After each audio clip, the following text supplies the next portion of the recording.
I get a little impassioned about this stuff, you might have noticed, because people are dying in the name of this stuff. And when you listen to governments talk about this or policymakers talk about it, they don't even know what they're talking about half the time. And their reference points, their mental imaginaries of like how the world works, it's indexed against a previous moment in time that doesn't exist. Kind of romantic in the first place, how they think about the past. And if your mental map of the world is not accurate to reality, it's going to cause you to make choices that introduce costs and pain and all the rest. So as part of this like de-romanticizing our understanding of the world, and especially of the United States, we had to ask this question, like, is the America-centric order, rules-based, liberal, whatever, is it actually like liberal, right? One of the reasons, I don't think I foot stomped this hard enough, but one of the reasons for the shift from LIO to RBIO was because Western policymakers were getting shit on for talking about an LIO whose content was all illiberal.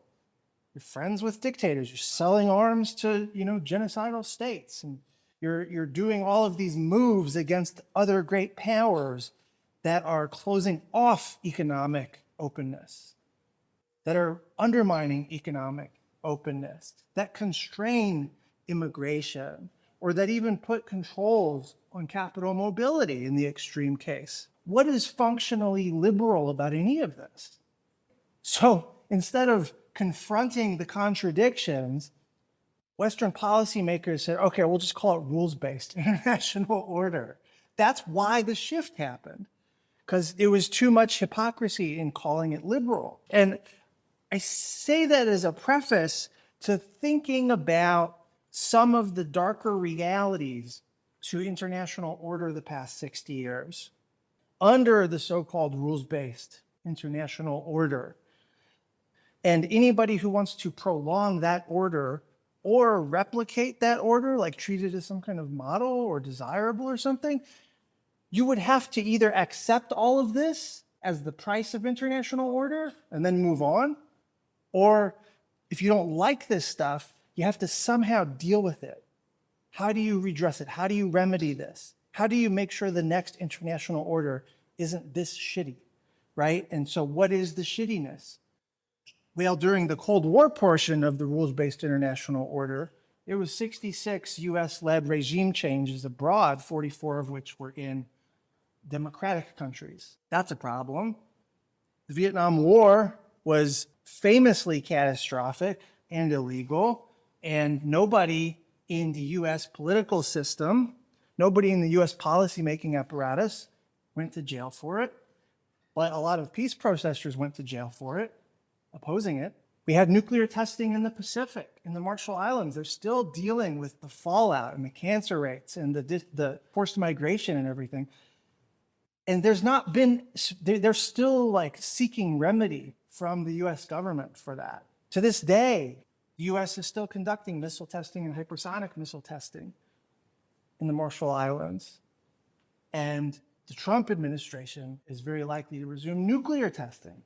The Jakarta Method, there's a book called The Jakarta Method that documents this, but in Indonesia in the 60s, a US-backed regime, the CIA supported their campaign to commit genocide against a section, millions of their population, for their political valence, for being quote unquote leftists, for being people who sought some version of socialism, democratic socialism even. They were killed. And then the model for how Indonesia killed it with CIA support got exported to the rest of the world during the Cold War, and a big chunk of the 20 million casualties of the Cold War was part of this quote unquote Jakarta Method, an exterminationist campaign against leftists for believing in some version of peace and equality, or that the state should, on behalf of the people, own the means of production to avoid the development of oligarchs, billionaires. The Iraq War, flagrantly illegal. Everybody today recognizes it as a tragedy, but it was hard for people to see it clearly at the time. Economically, we have, of course, growing inequality. This is one of the grievances that even a lot of MAGA people seize on, right? J.D. Vance, Trump's vice president, he talks about this a lot as like throwing shade at the economic order that was part of the rules-based international order, right? Neoliberal globalization stole your jobs and gave them to China. That's his highly exclusionary talking point, which is not even fully accurate.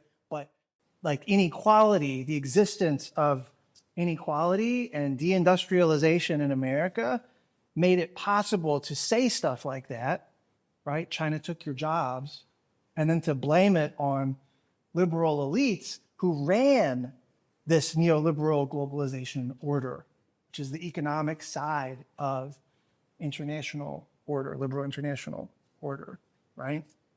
So like, this is just like a lot of bad shit. And when you hear proponents or ambassadors or whatever talk about rules-based international order, you don't ever hear them front up to any of this. But this is all empirical. This is fact. And these seem like fairly important facts. And what good is a mental map or a government official whose analysis ignores important facts or is askew of important facts? And then this one is the stunner. America has not existed for very long. In that history, it's had nearly 400 wars. 25% of those have happened since the end of the Cold War, just in the last 40 years, since the unipolar moment, which is to say that as data, as fact, you could come up with different explanations for why, but the trend line shows that as America has gotten more powerful, it's also gotten more war-prone, more militaristically violent. What do you do with that if that concentration of power is supposedly at the center of international order? So we'll talk about this from an IR perspective for 1 second, and then we're going to talk about the political valence of all of this for the rest of the lecture. You know, the neoliberals, they think that America is central to international order, whether we call it liberal or rules-based or whatever. They think America is central because the strongest power, when it makes commitments to be bound, to be constrained by the rules of institutions, that sends a signal that the institutions are credible and that their rules ought to be followed by others. So that's always like a simple test of an institution and whether its rules actually, like, what are their rules for? You know, if you accept the rules on their face, then they should bind even the strongest powers who are capable of bucking the rules. And so for neoliberals, institutions don't work without compliance from the strongest powers like the United States. For neoliberals, there is a normative or a values-based component insofar as you want international order to reflect liberal principles on some level of openness, right? Openness and non-domination. That requires some sort of underpinning from like America. You need power to underwrite that. That's the neoliberal view. America is crucial, but it's crucial for those reasons. For the realist, it's all just military power, full stop. America was the hegemon because it was the unipolar power. It used its power to translate primacy, dominance, into hegemony, which is the sort of institutions and rules and such that make your domination consensual. And so for the realist, there is no international order except power. The strong make rules. That's just how it always goes. Everybody agrees that international order is fraying. What was, however we characterize it, is changing. And so what are the sources of pressure on international order?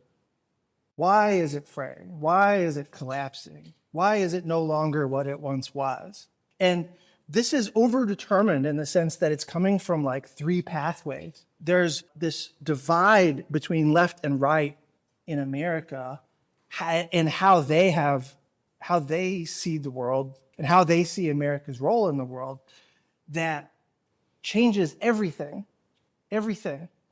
about how we like think about and narrate international order. It used to be that so America's a two-party system, basically, Democrats and Republicans. The Republican Party had always historically been run by wealthy, landed elites. So we would call these country club Republicans because country clubs are these exclusive places where you play golf and host parties and stuff, and you wear polo shirts, do things with horses. I don't know. It costs a shitload of money, and up until recently, you had to be white, and still, it's obviously mostly white. And so, country club Republican is kind of like a shorthand reference to that world, right? Wall Street, moneyed interests. That you get the vibe, right? They ran the Republican Party forever, basically. But the grassroots of like who within the American electorate votes Republican was obviously not just them, right? They were in control of the party, but there was like all kinds of conservative and reactionary tendencies that were voting for the Republicans because they didn't like the Democrats. In America, you only get two choices. So the coalition of who made up the Republican Party involved lots of different kinds of people, but it was always those country club Republicans in charge. One of the novelties of the existence of Trump since 2016 is that these country club Republicans are not in charge of the party anymore. The people who supported Trump, first and foremost, and the elites who decided to like jump on the Trump bandwagon, they became the new elites in control of the party. And they didn't come from any one place. Some of them are like billionaire tech bros, especially now. Peter Thiel, Mark Andreessen, these guys, right? Then Elon Musk. And then others are no shit oligarchs. They're people who want to bend public policy. I mean, some of them are tech bros, like Zuckerberg, but they want to bend public policy toward their personal interests. And the way that they do that is through influencing political outcomes in the United States through their money. So rule by the wealthy, oligarchy. There's tons of studies now that date back to 2011 that show America's economy is oligarchic, right? Its political system is excessively influenced by extreme concentrations of wealth in the hands of the few. This is just fact. That's one part of the Republican Party coalition. Also, some oligarchs support Democrats, so I want to be equal opportunity here. The big thing that used to not get a hearing, that used to be subdued within the Republican Party, was white supremacists and white nationalists. They had been part of the Republican Party since the 1960s. There's a longer history that explains a certain party switch that happened, realignment. But since the 60s, white supremacists in America have been aligned with Republicans, but not given serious voice or a role within the party for obvious reasons that you don't, if you're trying to get 50+1 votes, you probably don't want to lead with your white supremacy coalition, part of your coalition. So you want to keep, if they're voting for you, it's like, great, but you don't want to give them the mic at the event. You don't want them to be nominating people to sit in the parliament, right, in the Congress. And so that part of the Republican Party has been there for some time, but they've not had voice. Under MAGA, they very much do have voice. It's slightly sanitized. They don't put forward like KKK and like overt neo-Nazis, but they don't repudiate them. And they do present white Christian nationalism. It says white nationalism. It should say white Christian nationalism. as part of their coalition. Like that's part of the ideological glue. This viewpoint, right? Multiple tendencies within this coalition. It's a motley crew, but they all come together under this banner of the new Republican Party, which is MAGA, and the intellectuals who articulate what MAGA is supposed to be when it comes to policy, one of whom was J.D. Vance at one point, the vice president.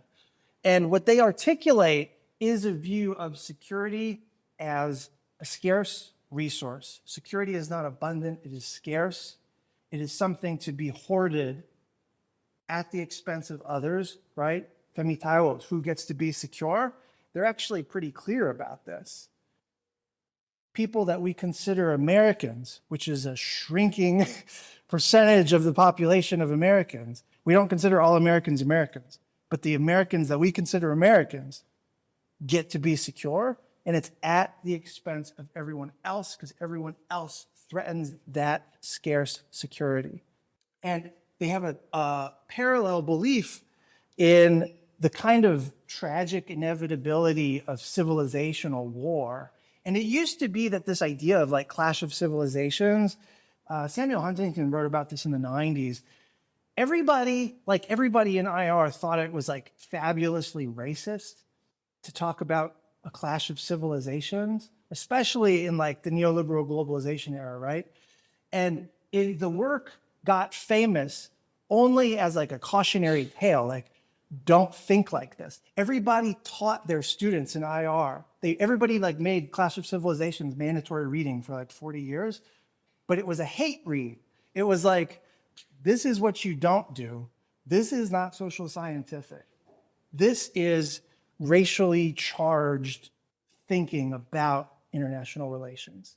And that was like the conventional wisdom of how we approached this idea of civilizational conflict as a discipline. I think that's still true, but what's different now is there's actually people in political power who took Huntington's Clash of Civilization thesis and treated it not as a cautionary tale, but as a representation of reality. It's like, oh, this speaks to how I understand the world, which is that we are in a clash of civilization with the Muslim world, with the cynic world.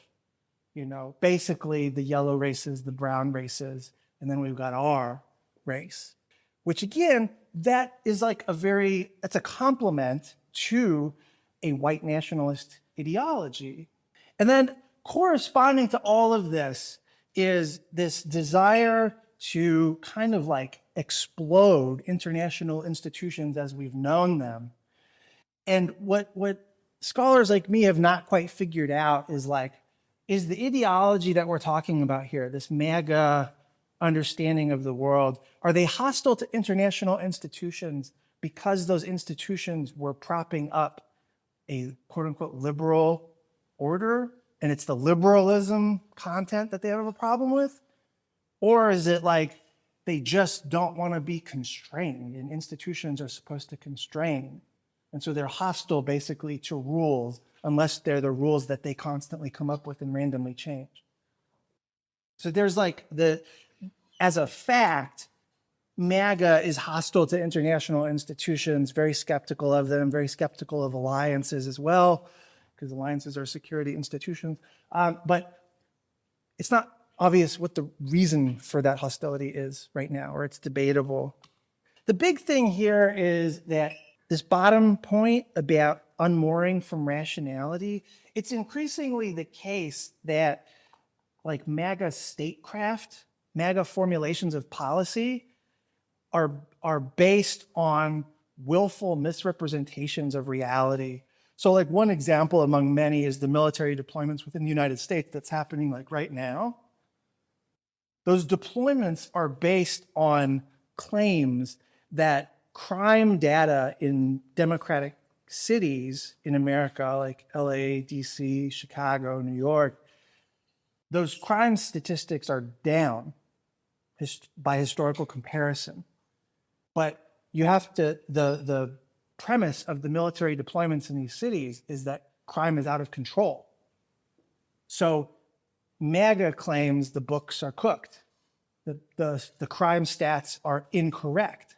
Do they have proof of that? No, of course not. But the whole point is that if you claim that if you claim that you have to deploy the military, you have to have a reason for it. Power always justifies itself. And then we can understand something about power by the justifications it provides. And in this case, the justification is fatuous. It's like they don't care about the actual underlying reality. They care about making reality through what they do. This is not fact-based policy analysis. And yet, it's how we are using state power, we being the US, right? So we talked about the IR side of international order. The politics of international order have to grapple with this left-right distinction in American politics. So in, I believe it was the 1970s, this scholar Arno Meyer, he writes this book, Dynamics of Counter-Revolution in Europe, and he defines 3 different types of what he calls forces of order. The terms left and right, they don't describe like political movements, they don't describe organizations, they don't describe parties. It just describes intellectual tendencies that end up having consequences for what you think about policy and stuff, right? But we get the term left and right coming out of the French Revolution. In the parliament in France, you have legislators on one side of the aisle, the left side, who are like the forces of revolution, which was democracy, fraternity, egalitarianism, equality, right? And then you have the forces of order, who were the conservatives defending the monarchy, defending the status quo, right? And they sat on the right side of the aisle. And so ever since, we've inherited this left-right like vocabulary, but what we're talking about doesn't resemble the French Revolution context at all, right? And so the forces of order term is like the term for the right-wing side of the political spectrum. So Arno Meyer is talking like, there's 3 different ways of thinking about this. One is like traditional conservatives. This is like the Edmund Burke type stuff. It is just simply a defense of tradition and the status quo. That status quo inevitably benefits the powerful. It's not good for the weak, right? It's not good for the marginalized or the disenfranchised, but it is what it is, right? And so it's the defense of what is. Stability is the highest value, even though stability preserves some sort of unequal distribution of reality. There's always going to be some level of inequality. And so the conservative position is a preservationist position. Reactionaries are something a little bit different. Reactionaries have elements of conservatism in them. They might be conservative, but a reactionary is somebody who imagines the past and past hierarchies, past arrangements of exclusion as something other than what it was. A reactionary thinks romantically about a past bad situation, basically, and they want to restore that or bring that back or make that a thing again. Reactionary project is one that's trying to build something in the present that does not exist, because in their minds, they're recovering something from the past. So that's the reactionary. And then the category that like is newly important, but that doesn't get a lot of like talk about historically, is called counter-revolutionaries. There's 2 ways to understand counter-revolutionary. The conventional way is that it's conservatives who oppose the revolution of left revolutionary movements. So it's somebody who opposes revolutionary leftism in whatever form. And so they're counter to it, right? So they're trying to preserve whatever exists in contrast to a revolutionary force. In the world today, there are almost no left revolutionary forces. There might be like a Marxist reading group or something, but like that's the extent of it, like it's become more of an intellectual project than like a real mass mobilization project. And so counter-revolutionaries, and Arno Meyer noticed this back in the 70s, and he's like, So counter-revolutionary, this is the other way of understanding it. It became his term for what he calls a claimant political counter-elite. So they make accusations of like conspiracy theory and pedophilia and whatever else against the existing power elite of society, the liberal elite, right? But they're not anti-elitist themselves. They don't care about, it's not about the people. It's not about the working class. It's not about the majority or the masses. It's about elevating a different counter-elite, a different group of cherished aristocrats than the ones who are currently in power. That's what their project is. Those counter-elites are supposed to implement a radical set of policy changes that would be reactionary in content. So reactionary, you pine for the past and you want to restore it in some way. The counter-revolutionary is like, oh yeah, we're going to do that, and we're going to do that with gunplay. We're going to do it with political violence, and we're going to do it by accusing elites of all kinds of nefarious things while we propose a different counter-elite. And you can see why this would be like a reasonable description of MAGA, because normal people are like nothing in that movement except for crowd cheerers at rallies, right? It's who populates the MAGA mind is these individual personalities who sit at the top and who all have billions of dollars. And so MAGA started talking about itself. The elites of the MAGA movement, the counter elites, started talking about themselves as a revolutionary movement. But when they say revolution, do they mean left revolutionary? Fucking obviously not. They mean reactionary revolutionary. And Arno Meyer's term to describe what that is counter-revolutionary. And so the changes that are happening are not just because like Trump's an idiot. This is what their plan had been. They want to radically transform social life and the world, and they're doing it, and that's what's happening. But all of our governments are responding to it as if it's like, well, America's America, they're weird, whatever. It's all just a little bit weird. And it's like, no, this is dramatic. This is once in a century type shit. And like people aren't taking this seriously enough. So there are the two books that do take this seriously enough, right? There are more than two, but these are probably two of the best. Exit from Hegemony is a book that actually outlines the three pathways, these three stressors on the international order. It talks about all three of these as pathways out of liberal hegemony. The world of the right is examining the ideology of the global far right, and it is a global far right. So you have this contradictory focus on nationalism, which is like, you would think it's about your one nation, but it's transnational. And it transmits literally back and forth across national borders. There are American militiamen who worship the Christchurch shooter, and the Christchurch shooter worshipped a bunch of MAGA aligned militiamen. So like you can't think of it as just like something that happens within your nation. It will have national characteristics that might be different in a different country. But I mean, like even the Charlie Kirk assassination, that is a narrowly American thing. And most people in the world had not really heard of Charlie Kirk. And yet you see a like reactionary movement within other countries, including in New Zealand, among a certain class of people to be like, oh, let's hold a vigil for this guy, or let's worship this guy or something. And it's like, what? Separate from the fact that like he has this ridiculous track record of white supremacy, basically. You didn't know who he was a month ago. 3 black people got lynched on the same day. There was a school shooting in the same day. You only care about this one guy, but not the others? You clearly don't care about death itself. If you do, you're not applying it consistently. And so what I'm saying is, when we talk about the far right, increasingly scholars are recognizing that it is a global far right. And if we think back to transnational security, transnational problems must have transnational solutions that can't be resolved by any one country.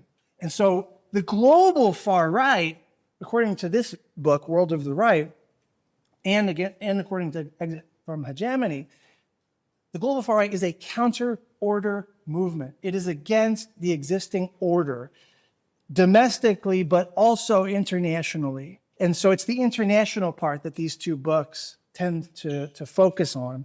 And this is all in contrast to a counter trend happening in the West, but happening in America especially. And this is the progressive foreign policy stuff, right?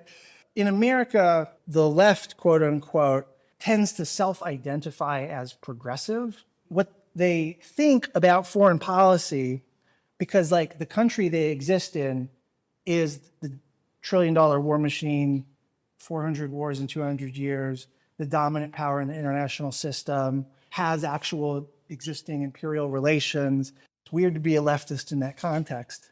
Like your agenda might be different than a leftist in a different country's context. So what they think about foreign policy largely is a critique of the status quo, given their context. But the progressive foreign policy like mode of thinking is about root cause analysis. So it's like we see symptoms of insecurity when we see the gunboats moving, when we see arms races, when we see a country getting bombed or threatening another country to invade or something like that. Those are all symptoms of insecurity.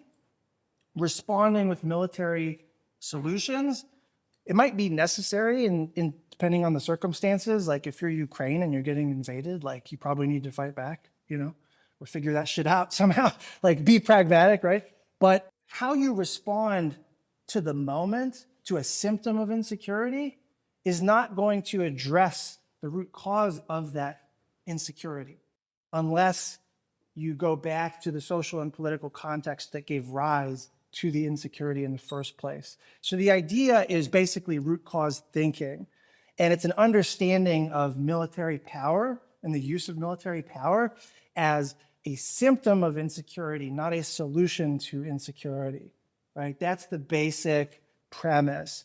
And so they're trying to respond, it's a form of analysis, they're trying to respond to the world as it is, and they have in mind certain principles that would align with that left sitting in the aisle after the French Revolution: peace, democracy, equality. These are principles and priorities and end states that they seek, but they're seeking it in a world that is like not accommodating to that. And there's not one single progressive foreign policy. Because it's about root causes of insecurity, there can be like competing claimants to what progressive foreign policy should be, because it depends on how you diagnose the insecurity in the world, of course. This is what I've spent a lot of time trying to figure out myself. Like, how does this constellation of political forces, actors, think about foreign policy?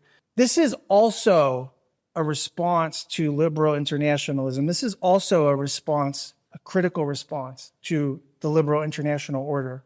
But it's totally a different valence from the MAGA critique of that same international order. So among the many sort of critiques of the rules-based international order, it favors people don't matter. It's all about multinational corporations. This neoliberal globalization, this mode of international order has dramatically benefited kleptocrats, oligarchs, dictators. It was a way of like laundering autocracy. In this rules-based international order, you could be a dictatorship and get along be treated totally normal by the West and by the US, so long as you were plugging into the matrix of global capitalism and you were complying with those rules of like economic liberalism. So if you did political economy the capitalist way, you could actually insulate yourself and rule however you wish in terms of like being a dictatorship. That was like one of the prominent features of this previous international order.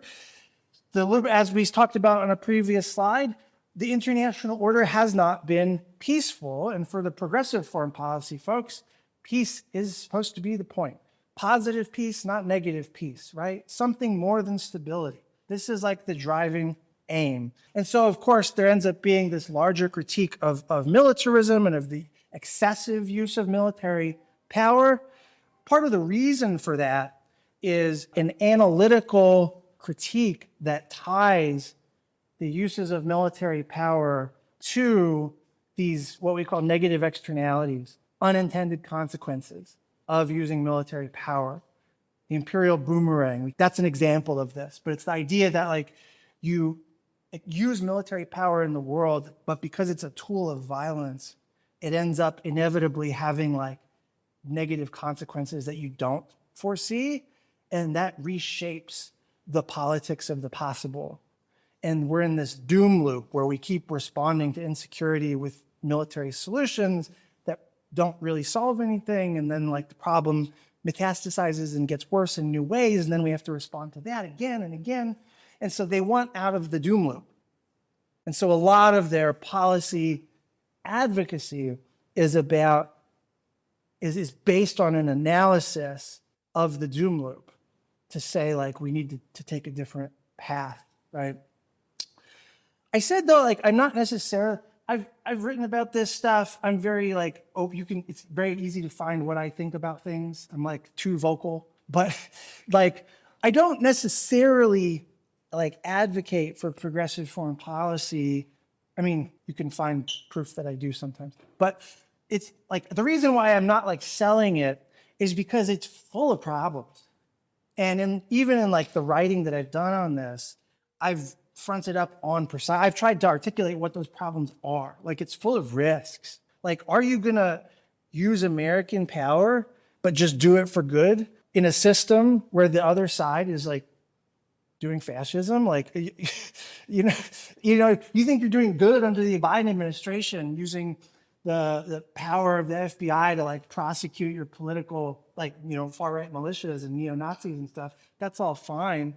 But what happens when the neo-Nazis take over the FBI and then they start prosecuting their political, you see what I mean? So like, or like Russia invades Ukraine, right?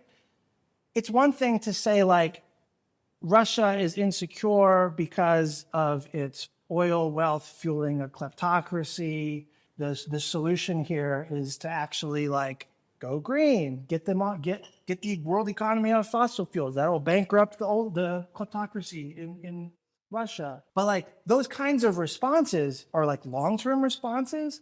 The immediate problem is the symptom of insecurity, which is Russia's invasion of Ukraine. So what I'm saying is like, we don't know because it's never been tried to make a progressive international order. There are all these ideas for how to do that. We don't know what the consequences of that will be. The liberal order had good intentions, but produced a laundry list of nightmares. And so would it be different if it was progressive? I don't know. I don't know, honestly. Analytically, is there overlap between the sort of MAGA view of the world and their priorities and the progressive view of the world and their priorities? Is the old left-right distinction kind of collapsing? Like, is the importance of that overplayed? Maybe. It does seem like there are times when this, progressive MAGA contrast actually is closer together on certain issues than either side would be with like liberals, which is weird stuff. Very quickly, the revisionist challenge to international order, the whole security dilemma, conflict spiral, deterrence model of conflict, all of that was premised on this idea of like, you have status quo states and revisionist states. We've talked about this quite a bit in this course, right? These categories are hugely important. But who counts as a revisionist state? It's widely accepted that Russia is a revisionist state because it used military power, war of aggression, right? Challenges international law, et cetera. Increasingly, it's conventional wisdom that China also is, although it depends who you talk to. Like in East Asia, most people don't think that China is a revisionist actor. But in the West, most policymakers do think China is a revisionist actor. But it's the United States that's like the 800-pound gorilla that you can't just ignore. One of the complications is like, it was American IR scholars who created this distinction between revisionist and status quo. And the idea was that like, if you're doing something to defend the status quo, surely that is like justifiable. And if you're doing something to challenge the status quo violently, surely that's not okay.